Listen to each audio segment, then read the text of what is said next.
और इस बीच एक और अहम खबर, आतंकियों के पास नक्शा मिलने के बाद हाई अलर्ट जारी किया गया है। अयोध्या, काशी और मथुरा की सुरक्षा बढ़ा दी गई है। राम मंदिर का नक्शा मिलने के बाद सुरक्षा एजेंसियां अलर्ट पर नजर आ रही हैं। सुरक्षा और चाक चौबंद कर दी गई है इन तमाम इलाकों की। और एक और बड़ी अपडेट आ रही है, यूपी के बाद मध्य प्रदेश और बिहार में भी अलर्ट। कई जगहों पर सुरक्षा बलों की तैनाती बढ़ाई गई है। भीड़ भाड़ वाले इलाकों में चेकिंग अभियान भी तेज कर दिया गया है। विक्रम सिंह साहब हमारे साथ मौजूद हैं। विक्रम सिंह साहब, अगर आतंकियों के नेटवर्क की कमर तोड़नी है तो और क्या-क्या कदम उठाए जाने की फौरन जरूरत है? क्योंकि एक तो ये टेलीग्राम का जिक्र बार-बार हो रहा है, जिसके जरिए आतंकी जो हैं वो आपस में चैट करते हैं और उन्हें ट्रेस करने में बहुत तरह की मुश्किलात आती हैं। इसको लेकर स्ट्रैटेजी क्या बननी चाहिए आपके हिसाब से? समीर साहब, ऐसे किसी भी ऑपरेशन में जो मूल मंत्र है, सबसे पहले इंटेलिजेंस ऐसी गुणवत्ता पूर्वक होनी चाहिए कि एक्शनेबल इंटेलिजेंस आपको टाइम से मिलता रहे। जैसे कि इस केस में अगर इसमें मान लीजिए 24 घंटे भी विलंब हो जाता तो हम फेल हो जाते। और एक्शनेबल इंटेलिजेंस के साथ साथ आपने बिल्कुल सही कहा कि सोशल मीडिया प्लेटफॉर्म्स को पेनिट्रेट, इन्फिल्ट्रेट करना और इसके बारे में जानकारी प्राप्त करना, और इसके माध्यम से जैसे ईव्स ड्रॉपिंग होती है, इलेक्ट्रॉनिक सर्वेलेंस होती है, ये कहा जाता है, क्योंकि मैं अपने शब्दों का चयन बहुत सोच समझ के कर रहा हूं समीर साहब, अधिकांश के बारे में ये कहा जाता है कि उनको पेनिट्रेट नहीं किया जा सकता है। लेकिन जहां where there is a will there is a way, जहां चाहत रहती है वहां पे राह भी मिल जाती है। और ऐसा नहीं कि हमने कभी अपने को हेल्पलेस, ये बात अब मेरी तो पुरानी हो गई।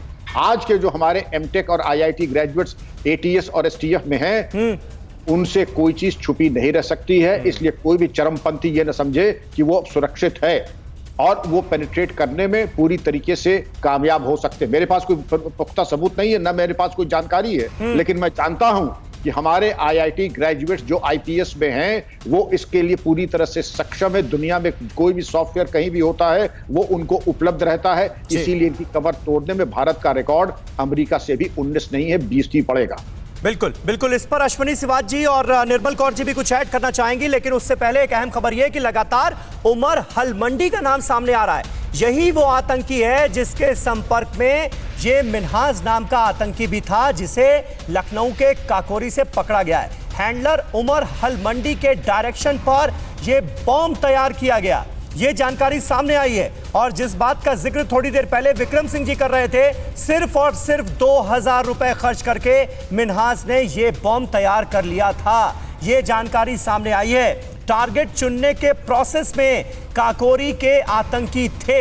ऐसे में हम और आप ये अंदाजा लगा सकते हैं निर्मल कौर जी कि अगर इन आतंकियों को सही वक्त पर ना पकड़ा जाता तो ये क्या कर सकते थे। बाकायदा प्रोसेस चल रहा था कि किसको टारगेट करना है।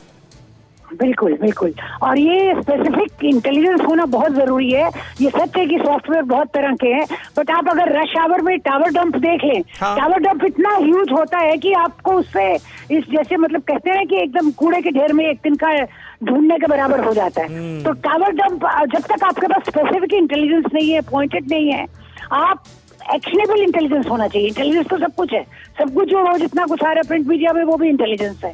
जब तक वो स्पेसिफिक नहीं है, टारगेटेड नहीं है, और जो भी सक्सेस हमें मिले, जैसे कि कल मिला, इसको पूरा फॉलो अप करके, जब हम इसको पूर्णतः फॉलो अप करते हैं, इसको बैकवर्ड फॉरवर्ड लिंकेजेस करते हैं, दोनों तरफ से लिंक करते हैं, एक्सट्रापोलेट करते हैं, इंटरपोलेट करते हैं, तो एक पूरी कहानी हमारे सामने आती है। मात्र एक स्लीपर सेल और एक हैंडलर की बात नहीं रहती, पूरी कथा कहानी, पूरे लिंकेजेस सब जब सामने आते हैं तो हम लोग एक लार्ज पिक्चर देख सकते हैं और लार्जर पर्सपेक्टिव में पूरा जो संगठन है उसकी कमर अच्छे से तोड़ सकते हैं। बिल्कुल, अश्विनी सिवाच जी इस पर कुछ ऐड करना चाह रहे हैं जल्दी से सर, सिर्फ 20 सेकंड बाकी है। समीर, यही कहूंगा, नेटवर्क को तोड़ना, पता लगाना बहुत जरूरी है। एक दो को पकड़ने से कोई फायदा नहीं है, तो इसलिए इंटेलिजेंस के लिए चैलेंज है। और ये इनके जो मॉडस ऑपरेंडी है वो बहुत ही चालाकी होती है। इनके पास 100 से 150 सिम कार्ड होते हैं, ये बार बार चेंज करते हैं और इससे इनको ट्रैक करना मुश्किल होता है। टेलीग्राम है, व्हाट्सएप है, या आपका कोई दूसरा मीडिया उसको भी बदलते रहते हैं, और ये टेलीफोन, नॉर्मल टेलीफोन का भी इस्तेमाल करते हैं। तो इसमें एक चैलेंज है सिक्योरिटी फोर्सेस के लिए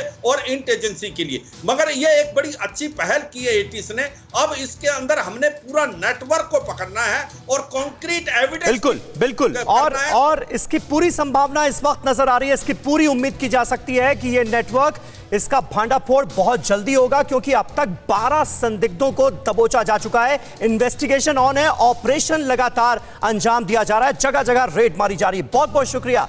अड़ी सोमवार से शुक्रवार शाम 6 बजे सिर्फ TV9 भारतवर्ष पर।